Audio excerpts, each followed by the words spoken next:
Hello. I'm very happy and excited to be here with you today, and thank you for giving me this very nice chance.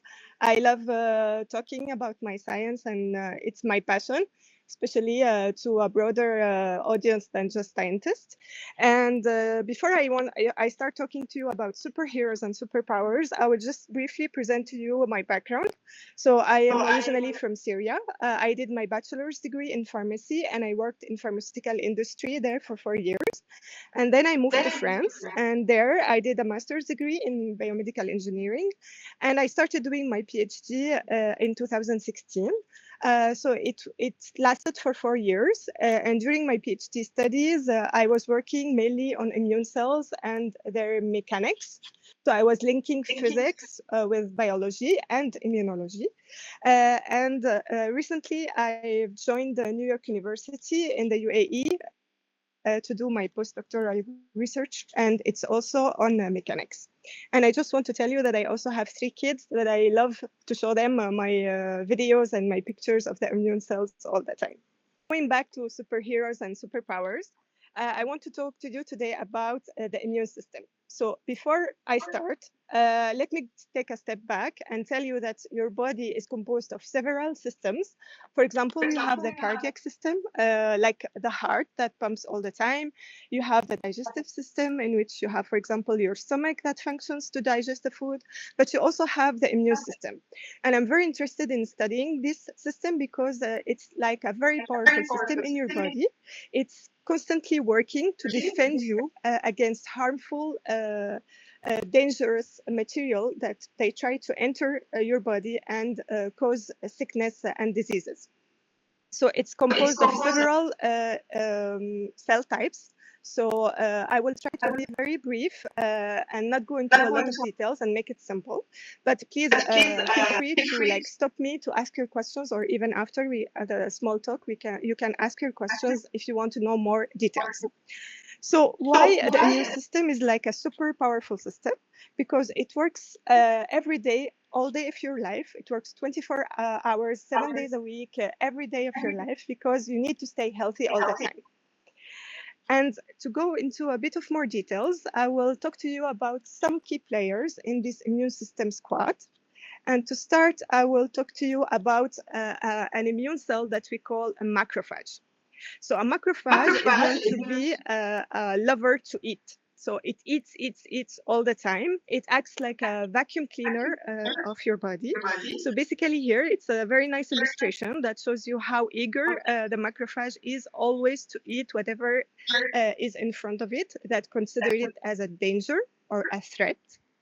And here on the right, you can see a true image of a macrophage that was captured by a microscope. So a microscope is a machine that we use a lot in science that allows you to see very tiny little structures by using magnification powers. And what is nice about microscopes is it can give you images like this one, for example, but it can also make videos. So here I wanted to show you a video of small macrophages that are the round cells that you will see here, giggling, attacking this bacteria that was presented in front of them.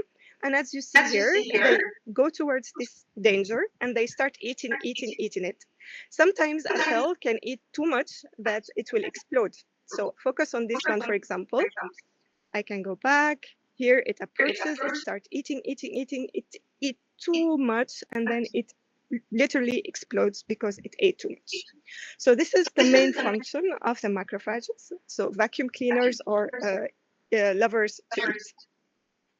And then I wanted to talk to you about a second player of the day.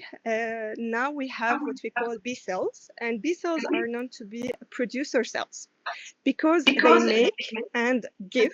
So give like secrete, we use the word secrete. They secrete a lot of small molecules that are known to be antibodies. So these antibodies are very powerful agents that a B cell uses to neutralize and kill the pathogen. So as it's illustrated in this very nice illustration, it's simple. It shows a B cell with its a very large number of antibodies. It saw a danger, an attacker, so it sent its antibodies to neutralize and eliminate this danger. And here you have a nice illustration of a true B cell under a microscope. And as you see here, these cells are very small and they have all these pointy structures that are pointing out. And these are the antibodies that they can give away when they sense that there is a danger to your body. So moving forward to the third key player of the day that I wanted to talk to you about, which is the T cells. So T cells are known as fighter cells. They are killer cells. But at the same time, they are very important because they act like a police. So they have to organize the function of all the other immune cells in order for the immune system not to be over-functioning all the time. So basically, you need your immune system to be in action when there is a danger or a threat to you, but you don't want it to be in action all the time. Otherwise, you will be sick all day. So T cells are very important because on one side they are killers, they are fighters, super powerful to kill invaders, but on the other hand they can act as regulators like a police to organize traffic of other immune cells. And here I wanted to show you a true example of a true T cell as seeing under a microscope, which I find very beautiful. It's very small with tiny ruffles. And you can imagine that all these three different cells that I've just talked to you about are now navigating in your body always and all the time. So why am I talking about the immune system in the first place? And why do we need it? We need the immune system because we want to fight sickness. So why do we get sick? We get sick because there are hundreds and thousands of different type of danger to our bodies that we call pathogens. And among them, there are bacteria, viruses, fungi, parasites, and many, many other more. So whenever a danger or a pathogen, you can imagine it as a bad guy that is trying to enter your body and make you sick. Because once a pathogen enters your body, they start reproducing and they want to take over your body and use your own power to reproduce and become more and more. So here comes the importance of the immune system and the immune cells. In fact, if a bad guy tries to enter your body, the first line of defense that the bodies use are the skin cells. So your skin covers all over your body, and this is your first line of defense because it tries to stop the invaders from going in. But you also have the mucosa, which, for example, in your nose, the mucosa also acts as a first line of defense. They try to stop the pathogens from entering your body. But imagine that this first line of defense fails and this bad guy indeed penetrates and enter your bodies. So here comes the immune cells that are constantly patrolling your body, looking for any danger that could be a threat to you. If the second line of defense is activated, then comes the third line, which are basically composed of the immune cells that I've just described to you, like B cells and T cells that come here and try to kill and eliminate the danger that threatens your body. So inside of you, circling around, is a bunch of superhero cells that their main lifetime job is to protect you and keep you healthy and fight invaders and dangers to the system. So just to sum up, what I try to talk to you about today is the inner superheroes, so the immune cells. As I said, if a pathogen or a bad guy tries to penetrate your body, the first line of defense is composed of your skin and mucosa that tries to stop this invader.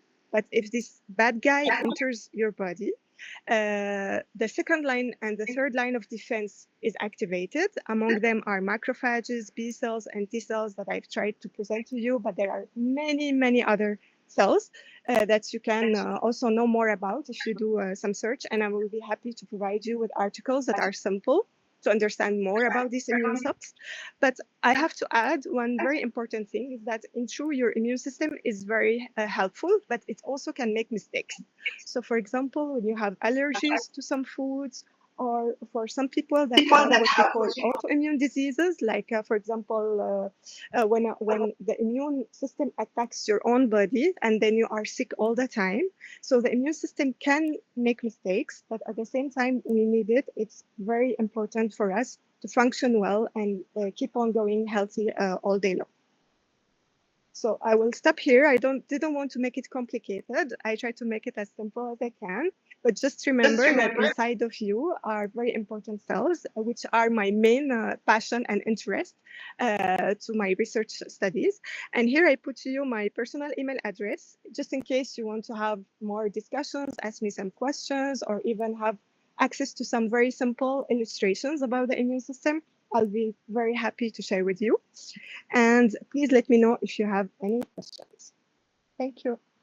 So the question that we had from the chat from the attendees of our meeting, we have the question: as we get older, do we lose our immune cells or we gain more? So this is a very interesting, let's say, paradigm. So it's a controversial, but I can say that your immune cells, not only immune cells, but cells in general, they age. So maybe you don't have less, but they are aged. They age with you, so they are less and less potent in their function. So you don't lose cells, but they do get aged like you.